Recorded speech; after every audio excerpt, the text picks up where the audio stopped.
이재용, 김현미 공개 저격. 김현미가요, 이제 24개의 정책을 내놓고서 문재인 3년 반 동안 박근혜, 이명박 뭐 이 정권에서 집값 오른 거 하고 말도 못하게 집값을 올렸죠. 그리고 사실은 이명박 대통령 때는 집값이 내려갔어요. 그래서 강남 집값도 1억, 2억 정도 내려갔습니다. 박근혜 그 정부 때 조금 올라가기는 했지만은 뭐 굉장히 안정돼 있죠. 그리고 집값이 내려간다면 그거는 어마어마한 불황이죠. 근데 3년 반 만에 더블이 뭡니까? 따더블 된 데도 있는 거죠.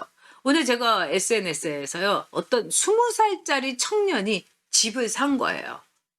엄마하고 이제 둘이 사는데 엄마가 이제 택배 물류에서 일을 하다가 허리도 다치고 막 이래갖고 자기가 진짜 엄마가 일하는 그 택배에 거기에 들어가갖고 그 아주 막노동인 택배가 제일 힘들다고 하지 않습니까? 특히 물류가 힘든다는 거예요. 근데 석 달을 해가지고 돈을 벌고 뭐 온갖 영끌을 해가지고 조그만 집을 일산에다가 샀다는 거예요. 그래서 막 거기에다가 사람들이 막 대단하다 막 칭찬을 올려주고 그러는데 지금 이제 이 정도로 온갖 사람들이 진짜 이 영끌에다가 뭐 사람들한테 돈 꾸고 친구한테 돈 꾸고 그래서 집을 하나 마련했는데 이 친구는 벼락 거지가 아니라 진짜 벼락 소부가 된 거예요. 그러니까 서민 부자가 된 거예요, 여러분. 근데 아닌 사람들은요, 벼락 거지 됐죠. 근데 벼락 거지를 되게 만든 장본인이 김현미 아니겠습니까? 근데 김현미가 이렇게 물러나가면서 실실 그 김현미 특유의 그 웃음을 흘리면서 아우 너무너무 싫어요. 그 웃음을 흘리면서 김현미가 뭐라고 했느냐. 자화자찬 공치사를 하고 뭐 집값은 못 잡아서 미안하지만 뭐 그동안 내가 뭐 이런 일을 잘했고 뭐 이러고 나갔어요. 제가 그걸 보면서 아 너희들이 진짜 완전히 돌았구나. 그리고 너희들의 오만과 불손과 그다음에 마구잡이 국정. 너희들 아마 엄청나게 정말 사약을 받아도 따따블로 받을 거다. 제가 그런 생각을 했어요. 그런데 자, 이 이재용 여러분 잘 아시죠? 다음에 창립자였고 또 이 이재용 씨가 이제 뭐 노무현 정권 때는 5대 재벌하고 같이 청와대에 초청도 받고 뭐 그냥 엄청나게 올라갔었죠. 근데 이 이재용 씨가 이제 다음을 정리하고 나서 독자적으로 새로운 이 사업을 했던 거 이게 이제 바로 야심작의 타다예요. 여기다가 아마 이재용 씨가 한 조쯤은 쏟아 넣었겠죠. 근데 이 문재인 정권에 들어와가지고 완전히 물거품이 돼버렸어요. 그래서 이재용 씨가 뭐라고 하느냐.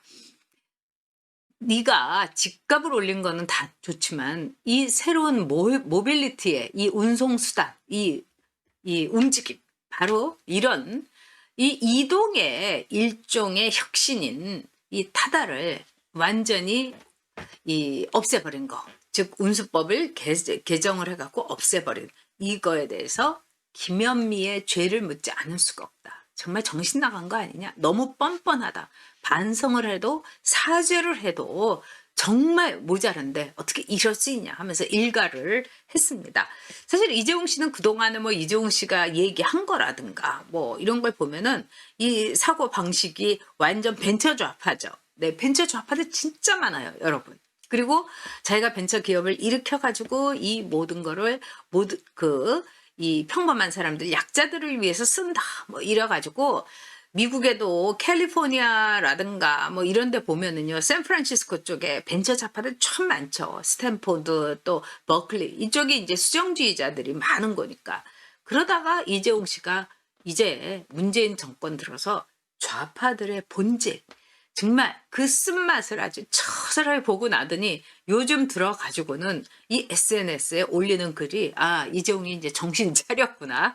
제가 이런 생각이 들더라고요. 그러면서 김현미 집값도 못 잡은 주제 이랬습니다. 근데 김현미는요 제가 보기에는 지금도 자기가 잘했다고 생각할 거예요. 그리고 자신이 일종의 좌파들에게 또 집 없는 사람들에게 나름대로 부자 혼내줬어. 집 있는 사람 죄인 만들었어. 이것만 갖고서도 나는 내 할 일을 했다. 그리고 뭐 문재인 대통령 대신에 내가 이 총알바지도 했고 나 잘한 거 아니야? 이러면서 씩 하면서 집에 가서 편안히 지금 아마 땅콩 과자 먹으면서 와, 우리 문프님 이러면서 다음에 마지막에 내가 뭐 할 거 없나? 이런 거 생각하고 있을 겁니다. 김현미는 집값을 못 잡은 게 아니라 안 잡은 거죠. 왜? 세금도 많이 걷어야 되고요. 거기다가 집값을 잡을 이유가 뭐가 있겠습니까? 가진 자, 이런 자들을 계속해서 미워하게 만들면서 정말 미워하게 만들면서 자기네들의 권력 기반을 더 공고히 하고, 그런 다음에 이 못 사는 사람들에게는 그냥 푼돈 나눠주고 부자들한테 이렇게 세금 뜯어가지고, 그럼 못 사는 사람은 와, 로빈훗 정권, 로빈문 뭐 이렇게 생각하게 만드는 거. 이게 좌파의 아주 간단하고도 정말 깔끔하게 정리된 집값 안 잡은 이유라고 볼 수 있겠죠. 자, 그런데 김현미가 이 타다 여기에 대해서 이 발목은 잡은 이유는 뭘까요? 지금 이제 이재용이는 이런 말을 했어요. 정말 이 카풀, 승차 거부 뭐 이런 모든 거에 대해서 이 교통의 약자들, 이 차가 없는 사람들, 그다음에 뭐 자동차 세금이라든지 뭐 이런 세금을 낼 수 없는 사람들, 그다음에 굉장히 장거리를 출퇴근하는 사람들, 이런 사람들에 대해서 즉 김현미가 이동권을 뺏었다, 이렇게 이재용이 공격을 하고 있는 거예요.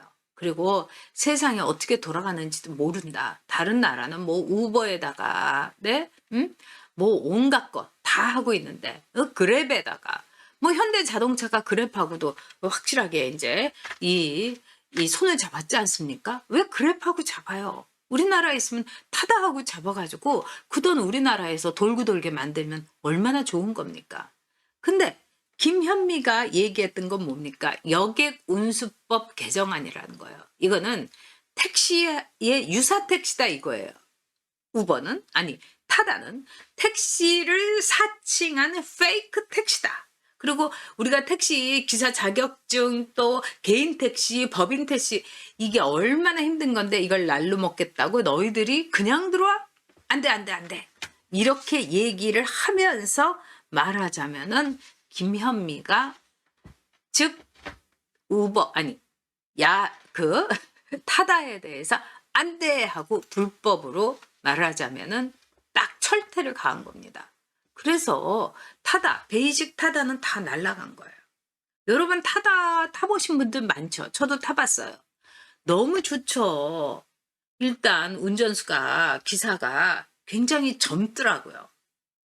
제가 이렇게 요즘 이제 가끔 저도 택시를 타다 보면은요, 기사님들이 거의 80대예요. 그래가지고 이제 타자마자 훈수를 두시는 거예요. 어쩌고 저쩌고 뭐 김어준이가 하는 말도 뭐 괜찮지 않아? 뭐 이래가면서. 그래서 제가 요즘은 저 그냥 가고 싶거든요. 그럽니다. 그러면 전에 같으면 자꾸 뭐라고 할 텐데 요즘은 이제 손님도 없고 그러니까 가만히 계시더라고요. 근데 타다는 말 안 시키죠. 그 다음에 차가 새 차죠. 아주 깨끗하죠. 그 다음에 목적지까지 딱 가격이 정해져 있기 때문에 내가 오랜만에 택시 타는 아줌마인지 알아보고 이렇게 삥삥 돌리나? 뭐 이런 생각 안 해도 되는 거예요. 좋았죠. 우리들에게. 근데 그걸 김현미가 막았어요. 그거는 뭡니까?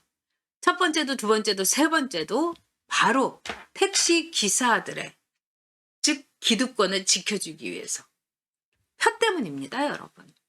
이 택시 조합이라든가 또 택시 기사들의 그 파워라는 건 이루 말할 수가 없어요. 즉 인플루언서 중에서도 아주 강렬한 인플루언서죠. 그러니까 택시 기사들한테 엄청나게 말하자면은 이 김어준 방송을 듣게 하고 그걸 전파를 하고 손님들을 디깅을 하고.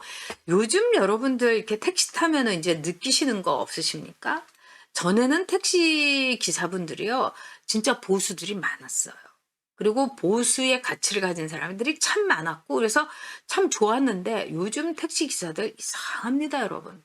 물론 어준이 떠준이한테 세뇌받은 것도 있지만은 결국은 이 정부가 타다를 물리쳐줬다, 내 밥그릇을 지켜줬다, 이래가지고요 굉장히 묘한 분위기 있습니다. 친정부적이에요. 그리고 좌파 택시 기사들 굉장히 자, 많습니다. 그래서 그렇습니다. 제가 보기에는 진짜 수구 세력, 진짜 꼰대 세력은 문재인 정권이라는 생각이 듭니다. 지금 세상은요, 우버 내지는 그랩, 뭐, 대단해요. 또, 미국 사람들도 요즘은요, 배달 음식 많이 먹는데 그게 우버 이츠 때문이라는 거예요. 세상은 이렇게 막 돌아가고 있는데, 우리나라만 타다 안 된다, 우버 안 된다, 그랩 안 된다, 말이 안 되는 거죠. 어떻게 보면 타다나 우버나 그랩이나 다 들어오라고 해가지고요, 막 경쟁을 시켜야 돼요. 그리고 이 택시 기사들, 특히 개인 택시 분들, 뭐 1억 주고 산 분도 있고 6천만 원 주고 산 분도 있으면 그거를 이런 걸 오히려 국가가 사들여 가지고요. 이 모빌리티를 활성화해야 되는 거죠. 가동성을 엄청나게 올려야 되는 거죠. 그리고 우리나라는 뭐 외국의 경우는 택시가 대중교통 수단이 아닌 나라도 있어요. 근데 대한민국은 엄연한 대중교통 수단이에요. 그러면은 대중교통 수단에 있어서는 그 경쟁을 시켜야 되는 거죠. 버스가 할 일이 있고 택시가 할 일이 있고 지하철이 할 일이 있는 거예요. 그리고 이 도시가 활성화되려면 얼마나 모빌라이제이션이 올라가느냐. 근데 대한민국의 이 수국 꼴통들, 예? 이 좌파들은요, 진짜 수국 꼴통 좌파예요. 이 수골 좌파들은요, 모빌리티를 낮추고 있습니다. 다들 코로나하고 똑같은 시절을 계속 이어가려고 해요. 골방에 갇혀가지고 그 답답증으로. 그래서 우울하고 그 다음에 막 다른 사람들에게 미움을 갖게 하고 이건 안 될 일입니다, 여러분. 또 뿐만 아니라 고용의 유동성하고 이 모빌리티하고 똑같아요. 자, 미국 같으면은요, 미국이 왜 이렇게 강한 나라가 됐느냐. 바로 고용의 유연성, 유동성 때문이에요. 당신 오늘 회고야. 그러면 그날로 그냥 요만한 박스에다가 뭐 자기 소지품 담아갖고 집으로 갑니다. 그리고 또 다른 직장으로 가고요. 근데 그게 가능했던 게 뭐냐면요. 사람을 자르기가 쉽기 때문에 어디 들어갈 때도 많은 거예요. 근데 우리나라는 사람 자르기가 하늘의 별 따기죠. 거기다가 문제가 뭡니까? 그 노조에서요. 대형 노조에서, 대기업 노조에서 내 아들까지도 다음에 말하자면은 이 회사에 취직할 수 있는, 즉 일자리의 계승을, 일자리의 세습을 해달라고까지 합니다. 이런 나라가 어떻게 발전할 수 있습니까? 그런 점에서 정말 이 진짜 수구 세력, 진짜 수구 꼴통은 문재인 정권이다. 반개혁, 반모빌라이제이션, 반고용 세력입니다. 그러니까 일자리가 없어갖고 지금 청년 실업률이 어마어마한 거죠.